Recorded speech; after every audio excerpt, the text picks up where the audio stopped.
Hey guys, welcome to the Reparenting Daily podcast, your daily guide for inner child healing. This podcast helps you establish a consistent reparenting routine and is divided into 3 sections.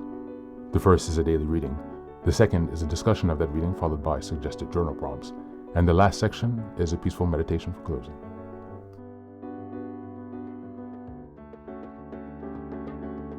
Good morning, good afternoon, and good evening from whenever and wherever you're joining us. I'm so glad that you're here as we continue on this journey of self-expansion and growth. If this is your first time, welcome. Now, before we dive in, I have a few quick reminders. Please like, share, and subscribe to this podcast on Apple Podcasts, Spotify, and YouTube. Your support here helps us spread the word, allowing us to continue to grow this community. Next, I'd like to introduce our Patreon group, where we have 3 weekly meetings. On Sundays, we have a meditation meeting. On Tuesdays, we have book club meeting. And on Thursdays, we have open topic discussions. These meetings take place at 6 p.m. CEST, so Amsterdam, Paris time. For my next announcement, I'd also like to introduce the Reparenting Daily journal, which you can find on Amazon. This journal follows along with the podcast, so each weekly and monthly themes are reflected in the journal. It provides space for you to keep your notes with plenty of extra resources on each topic to be discussed. It's an excellent tool, and if you purchase it, you can join our weekly meetings for free. Just send me an email and we'll get you linked in. For the last announcement, I'd like to introduce one of my most meaningful creative projects, a 3-volume series entitled Fairy Tales for Reparenting. Now, you might be wondering, why fairy tales? Aren't those just for kids? But through my personal healing journey and in studying the work of Carl Jung, Marie-Louise von Franz, and other spiritual and psychological traditions, I've come to see fairy tales as powerful symbolic maps for transformation. They carry deep, timeless wisdom, especially for those of us doing the hard work of reparenting ourselves. The series follows the structure of the hero's journey. Volume 1 explores the wounded child, stories of loss, betrayal, and innocence. Volume 3 is about the trials of endurance, cunning, and self-discovery. And Volume 3 is the return, stories of transformation, power, and wholeness. Each story is followed by journal prompts and space to reflect on how each story connects to your own inner healing journey. These are not just tales, they're tools. They're an invitation to connect with the part of you that still believes in magic and possibility and healing. You'll find both familiar classic and lesser-known stories from cultures around the world, offering you fresh insights and inspiration on your path. All 3 volumes are now available on Amazon. Your support means so much to me, not just for this project, but for the larger mission of helping myself and others reconnect inwardly. Reparenting is like nurturing a bonsai tree. It's not fast, it's not flashy, but with care, patience, and consistency, it will transform you. Thanks so much for being here and for supporting this work, and also for committing on your personal journey of self-expansion. Now, without further ado, let's dive into today's practice. Today, we're going to be listening to a lecture by Reverend Ike. It's called How to Correct the Direction of Your Mind Power. It's posted by Rev Ike Legacy on YouTube. You can find the link in the show notes. I've chosen that today because we're in August and the theme is Healing the Inner Child, Week 1, Connecting with Your Inner Child. This I'm sharing as a reminder that your inner child, or the higher power, is the mind power that he's speaking of. And when we've come through trauma or a chaotic or dysfunctional family, our access to the authenticity of our mind power, which is our higher power, according to my belief, gets disrupted. And this disruption of our connection to ourselves, or the higher power, is what, if you want to go into the law of manifestation or attraction, is what creates the external problems. And so the whole idea is, while we're in this process, not in a way of spiritual bypassing, but it's more like a spiritual discovery of who we actually are, That doesn't mean that you still have to be reparenting, but it's kind of like this understanding. I've seen it as a way as it gives me kind of the fuel to really support the process that I'm doing, because this is the understanding that I'm kind of working towards. And it really supports everything that I've been reading so far. So I hope you enjoy this. Without further ado, here's Reverend Ike. You can find the link in the show notes. When people have problems in their bodies and in their affairs, they never think about doing anything with their minds. I'm going to run into pasture again. Most of the time when people have problems, in their bodies and in their affairs, they never think about doing anything about the mind. And that's the great difference in our teaching. We say if your body is infirm, if your affairs are infirm, you must first of all do something about the mind. Now that's interesting. And some people declare that we don't preach the Bible and that we don't preach Jesus. But what did Jesus say? According to your faith, so be it unto you. What's your faith? The way you think, the way you believe. And you can only believe with your mind. And even if we're going to be evangelistic and use the word repent, the word repent is a purely mental term, metanoia in the original Greek, which means what? Think again. Think again. And so, regardless of what our problems are, we're going to have to start with the mind.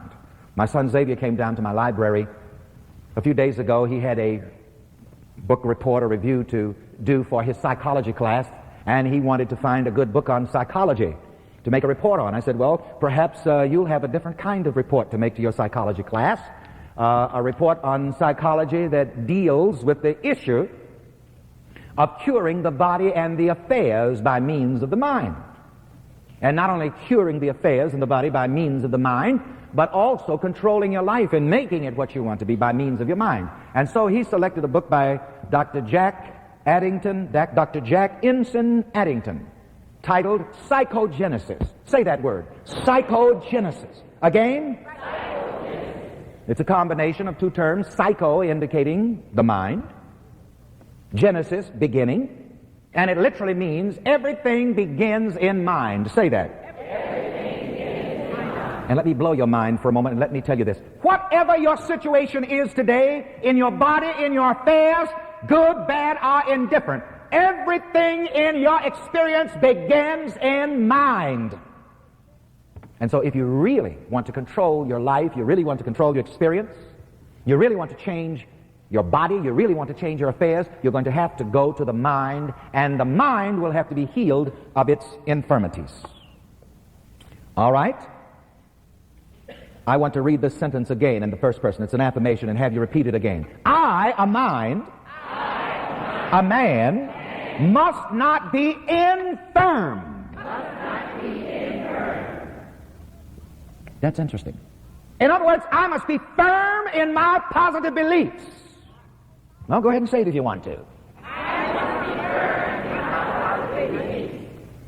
I must be firm in my belief of good health.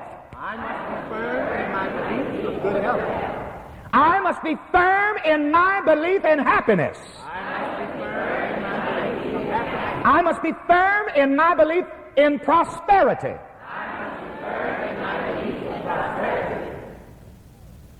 And you see, you don't wait until you begin to have a problem in your body or in your affairs to do this. That's another thing that I'm trying to get people out of. Don't think that the healing ministry is just something for you to come to as an emergency room, and the only time you go there is when you have an emergency.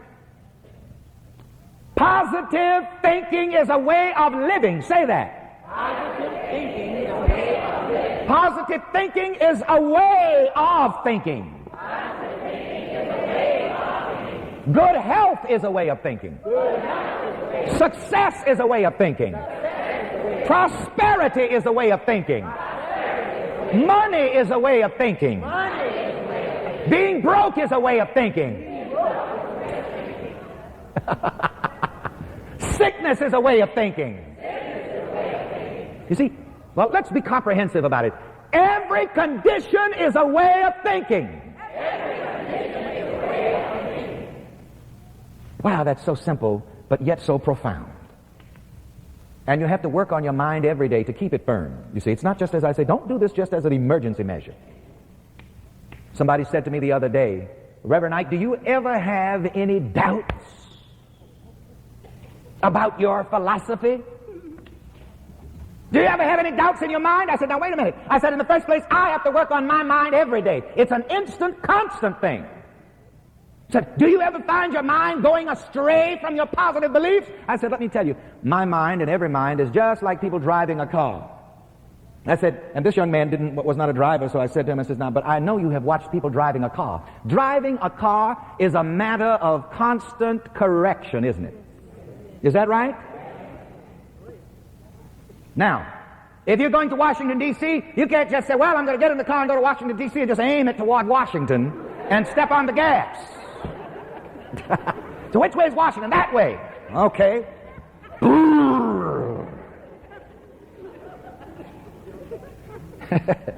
But when you're driving along in a car, you are constantly correcting your course. Is that right? Sometimes the car may pull a little too far to the right or a little too far to the left. Ladies and gentlemen, directing your mind is just like that. It's a matter of constant correction and direction. So say with me, working with my mind, is a matter of constant correction and direction.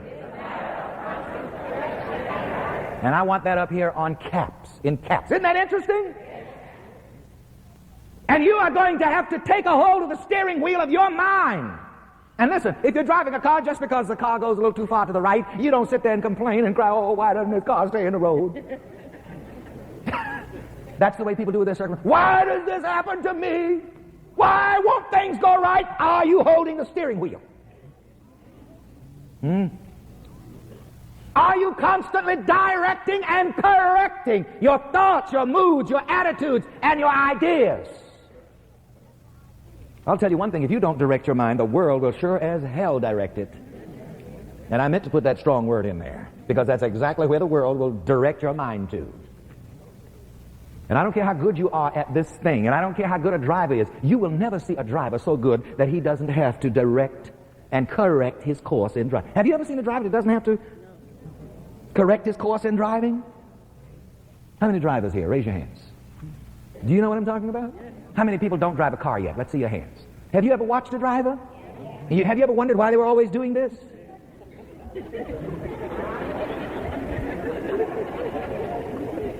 But you see, you have to be careful also that you don't go too far to the left, not to the right. You can't be too religious. Really? No, you can't be too religious. Don't get too holy on me. I don't even bother to talk to those folks who are too holy. And if I see anybody coming down the street or down the hall with a Bible ringing doorbells, no way. No way. Don't even open your door. Run the other way. Of course, I don't know, I've got a knack of getting them off of me fast, They're supposed to be able to hang on. I got the stuff for them. Because I know where they're coming from. But they don't have the slightest idea where I'm coming from, you see. How did I get off into that, Well, brother, the Lord is coming. Are you getting ready to meet him? So one group asked me. I said, now wait a minute. I said, in the first place, I don't serve that God that goes and comes.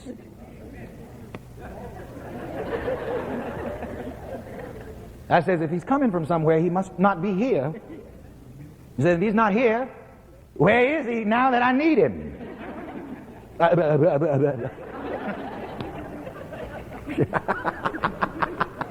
And I get them off of me fast like that. They usually, and I'm usually the one that's preaching at them as they go down the street with their tails tucked between their legs. Well, you see, you got to watch that too as you're directing and correcting your mind. You can't get off into, listen, don't get too deep. What did I say? Don't get too deep. See, every once in a while around this church, I watch people. If I see one getting too deep, I pray for them real good. Don't get too deep. If you find yourself getting too deep, go to the merry-go-round and get on the horse and ride around and laugh and have some fun.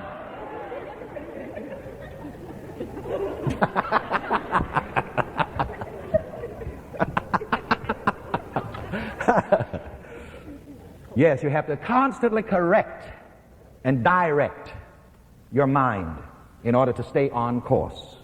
Because if the mind becomes infirm, the affairs will be infirm.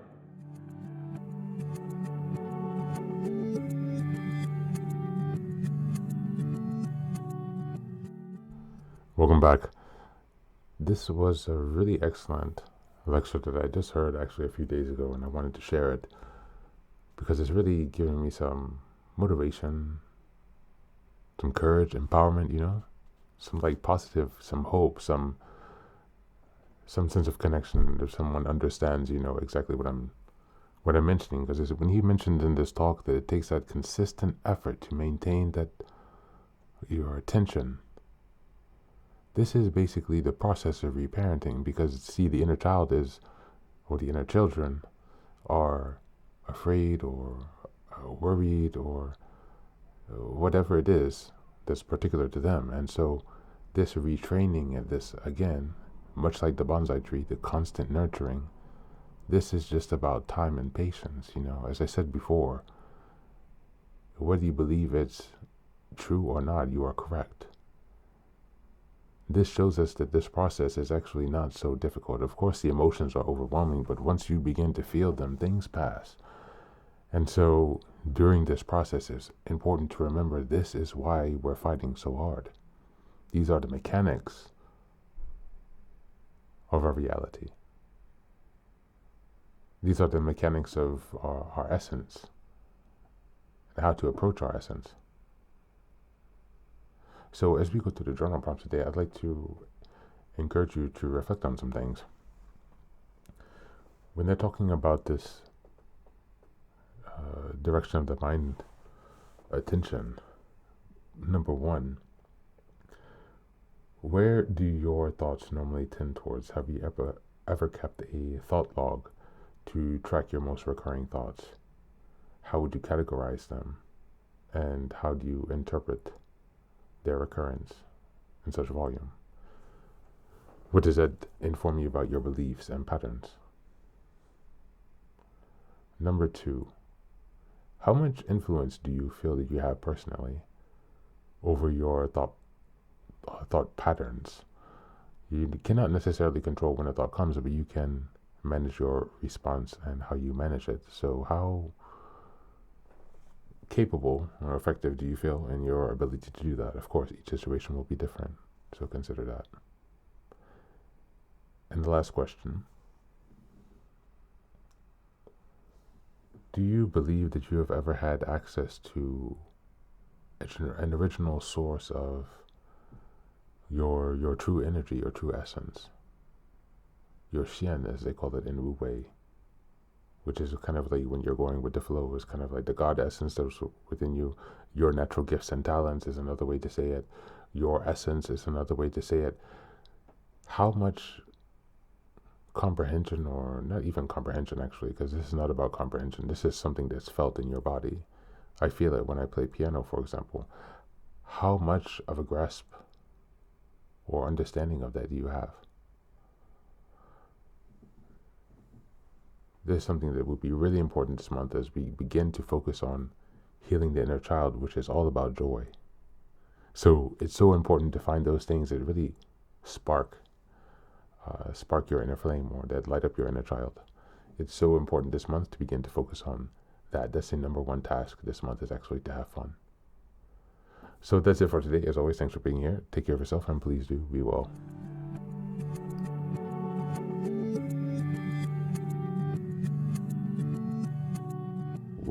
Welcome back. Now, this is the third and final section of the daily podcast. This is your silent meditation. Please go ahead and find a space where you can be comfortable and undisturbed, where you can relax and spend some time with yourself for this 10-minute silent meditation. You can choose to be sitting, standing, lying down, or in whatever position makes you comfortable today. Take a moment to simply be with yourself. Focus on your breath and gently connect with each part of your body. If thoughts arise, don't let them overwhelm you. Just observe them without attachment. Imagine them as leaves drifting down atop a river, passing by without needing your engagement. Stay present, grounded, and open to this moment, no matter what time you are listening and practicing this meditation. Namaste.